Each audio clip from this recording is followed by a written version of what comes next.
Hello, all you lovely learners in Learning Land. Tyler from 10thumbspro.com coming at you with another guitar tutorial like we do every single Monday. So if you like this kind of content, hit subscribe, ring the bell so you never miss a lesson.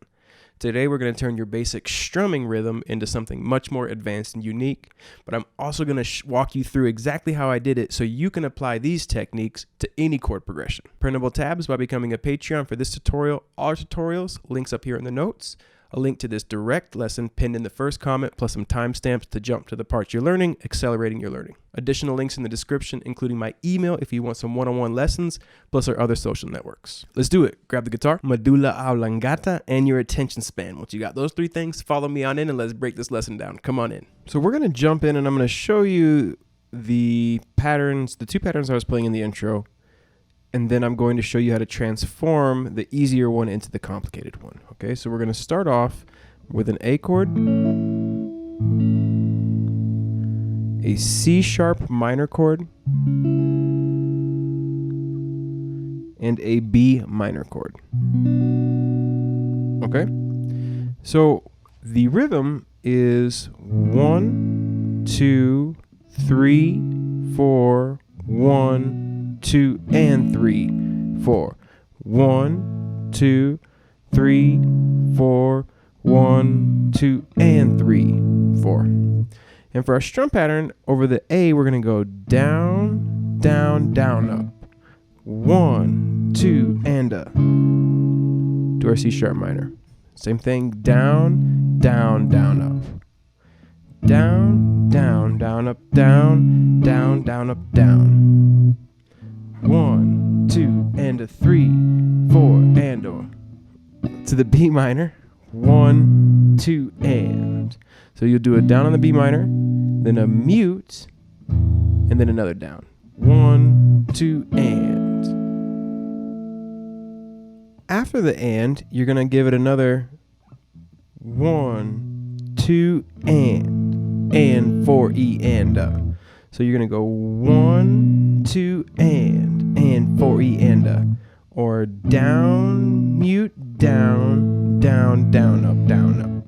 So from the top you get down, down, down, up, down, down, down, up, down, mute, down, down, down, up, down, up, down, down, down, up, down, down, down, up, down, mute, down, down, down, up, down, up, down, down, down, up, down, down, down, up, down, mute, down, down, down, up, down, up.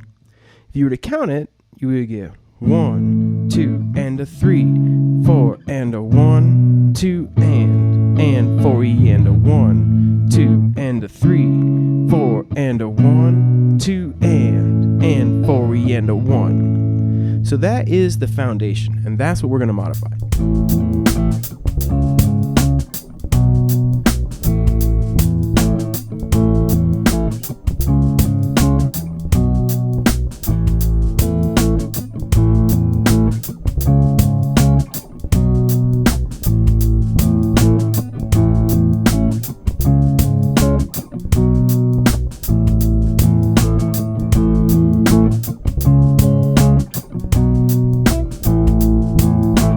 So my ultimate goal here is that after transforming this, you're going to be able to understand it to the point where you're going to be able to take these tips, apply it to different chord progressions that you're familiar with, and be the second guitar playing with a friend and add some depth and interest to the rhythm when you're jamming, or make the rhythm to your own tracks more interesting. There's just a lot of things you can do with this, whether it's covers or writing your own songs. You can apply these ideas to any chord progression, okay?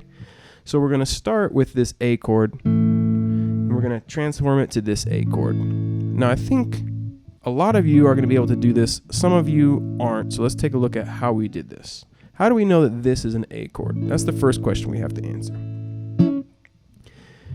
You probably played an E, and you probably played an F.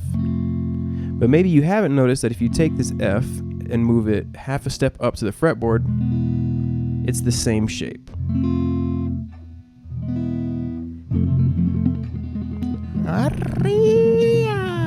It's also kind of a flamenco move.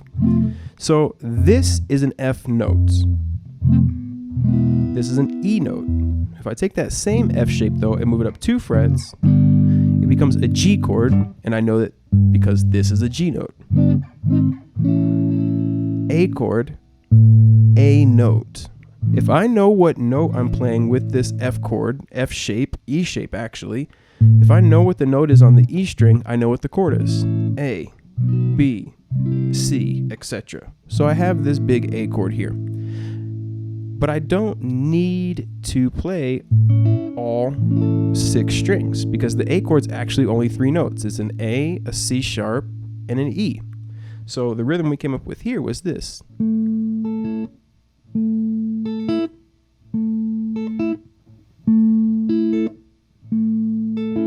What I'm doing is I'm plucking the,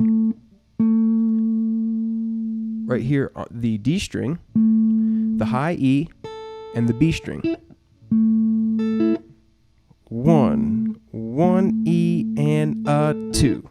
So we're hitting that B string on the second beat, but it's not 1 and 2.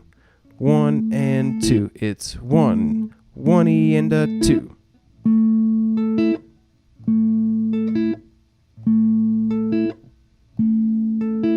That 16th note gives it a little bit of swagger, right? Okay, so then after that, we're going up to our C sharp minor, E minor, F sharp minor, A minor, B minor, C sharp minor, okay? The same way we've moved our E minor, as long as you know with this particular shape what the note is on the E string, you can take this shape and move it all the way across the fretboard. So we get up here to our C sharp minor because our C sharp is the 9th fret of the E string. But again, this is a 3-note chord, okay? So you could play just 9, 9, and 9 of the G, B, and E strings. This is also a C sharp minor. You can play the 11th fret of the D string and the 9th fret of the G, and you're only playing 2 notes of the chord, but now you're implying the chord. You're doing something called playing a chord fragment, or 2 intervals of the chord. Your ear is going to recognize it even with 2 intervals, especially in the context. So what we're going to do is this. This is a C sharp note, making this a B note. B is what makes a C sharp minor a C sharp minor 7. So hammering into that, your root note sounds great. And this 9th fret here on the G string is just a chord tone. So we have so far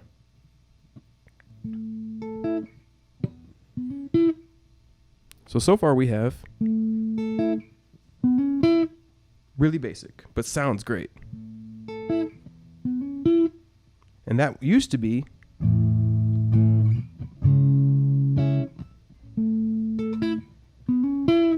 okay, next step. Okay, so where is this coming from? This is a B minor chord. Well, how the heck do I know that this is a B minor chord? That sounded like I was from Wisconsin. How the heck do you know that that's a B minor chord there, Steve? So, D minor shape. These shapes are all movable. Just the same way we move the E minor and E major shape, so is your D minor shape. If you know what this note is here, this is a D note, and it is the 3rd fret of the B string. If you move this shape all across the fretboard, if you know what note you're playing on the B string, you know what chord you're playing. And 12th fret of the B string is a B note. So I take that D minor shape and reconstruct it here. 11th fret of the G string, 12th of the B, 10th of the E, and I have another B minor chord. So what I'm going to do here though is I'm going to go and I'm going to hit the 11th fret first, but I'm actually going to hit the 11th on the and before the 1. When you're rhythm and you play the chord, like so the band lands on the B minor on the 1, but by playing the chord on the and before that, or playing at least a piece of it, I'm pushing the rhythm forward. This is called anticipating the change, and it is a very cool rhythm technique. I'm anticipating the change. I know that it's going that way, so I play it early, and it creates interest and dynamics.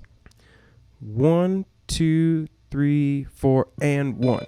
And then on the 1, I finish what I started. 10th fret, 12th fret. So I get 4 and 1, 2 and. What's going on here? Well, this is another A chord. How did I get that? Your D shape here. Again. Okay, so I have this D chord here. And again, I know that my D note is on that B string. D major, E major, F major, G major, A major, B major, C major, D major. I can move this fret all across the fretboard, and because I'm going from a B minor to an A, it only makes sense to use this B minor to this A. So I put everything together and I get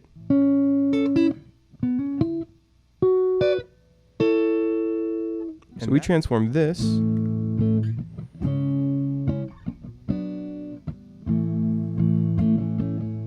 into this.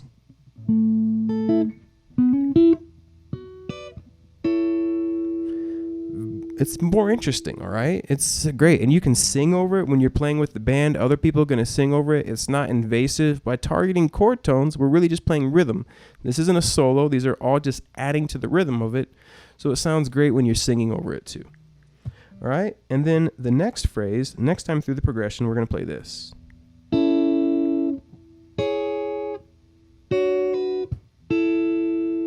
So what's going on here? Let's make this big A chord again.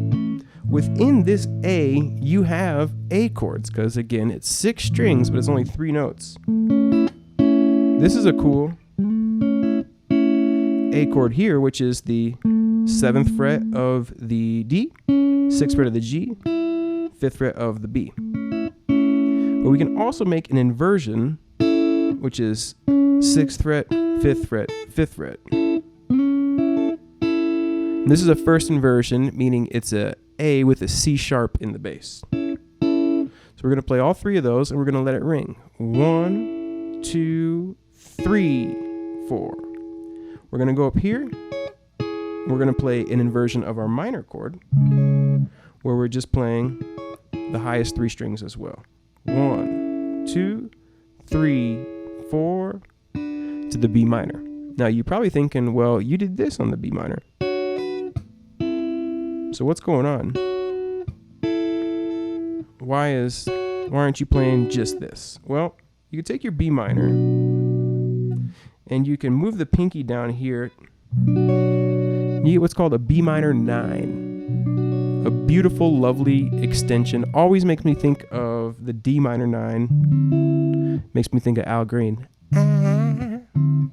So I'm adding that extension and then pulling off back to the regular chord. Know your extensions. Know where you can add a 7 chord. Know where you can suspend a chord. Can I make my A minor an A minor 7, an A minor 9? If so, where is the 7th interval? Where is the 9th interval? Can I make my A an A major 7? If so, where is the 7? Can I make my A major an A suspended 2, an A suspended 4? If so, how do I do that? Where can I do that? You want to be able to find the chords all across the fretboard using the cage system. The C shape, the A shape, the G shape, the E shape, and the D shape. And you also want to be able to suspend these chords, augment these chords, diminish these chords, all right? This should be a goal of yours when you're thinking about ultimately mastering rhythm or doing your best to be the best guitar player that you can. We simply, and then this time when we go back to the A, instead of playing 3 notes, we're actually, instead of 6, 5, 5, we're just playing 5, 5. So this would be the E note and the A note, making this the 2nd inversion. And it's really just a power chord. It's an inverted power chord, is one way to think about it. All right, so we get 1, 2, 3, 4, 1 and 2 and 3, 4.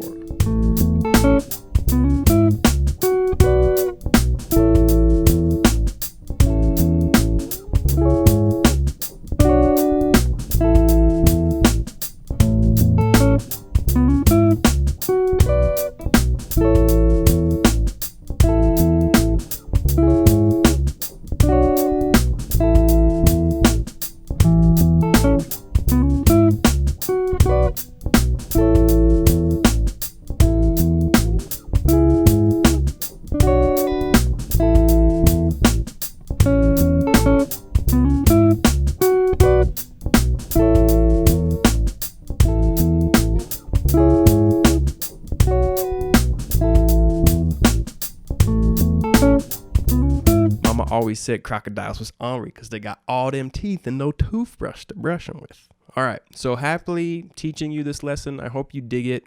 These concepts are so much fun, very, very rich.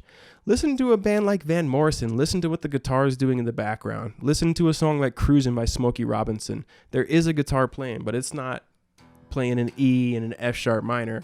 They're doing all of these cool ideas. Sitting on the Dock of the Bay, Benny King. Listen to the guitar in that track. Listen to what it's doing. It's just going back and forth from a G to a B7, C, down to an A. But listen to how Steve Cropper does it, all right? That's what we're trying to do. It's going to make rhythm a lot more fun to play. It's going to improve your overall playing, and it's just going to make guitar playing more fun because 9 out of 10 times, for every 10 minutes we're playing, 9 of them we're playing rhythm. And also, we don't want to solo and step on our Stinger's shoes, so this way we can have some fun, be unique, but we're not getting in anybody's way. All right, until next time, keep on rocking and rolling, and we'll catch you next Wednesday or Saturday for the next lesson. Take care. Have a lovely day. Thanks so much for watching. 10 Thumbs Pro, baby. Take care.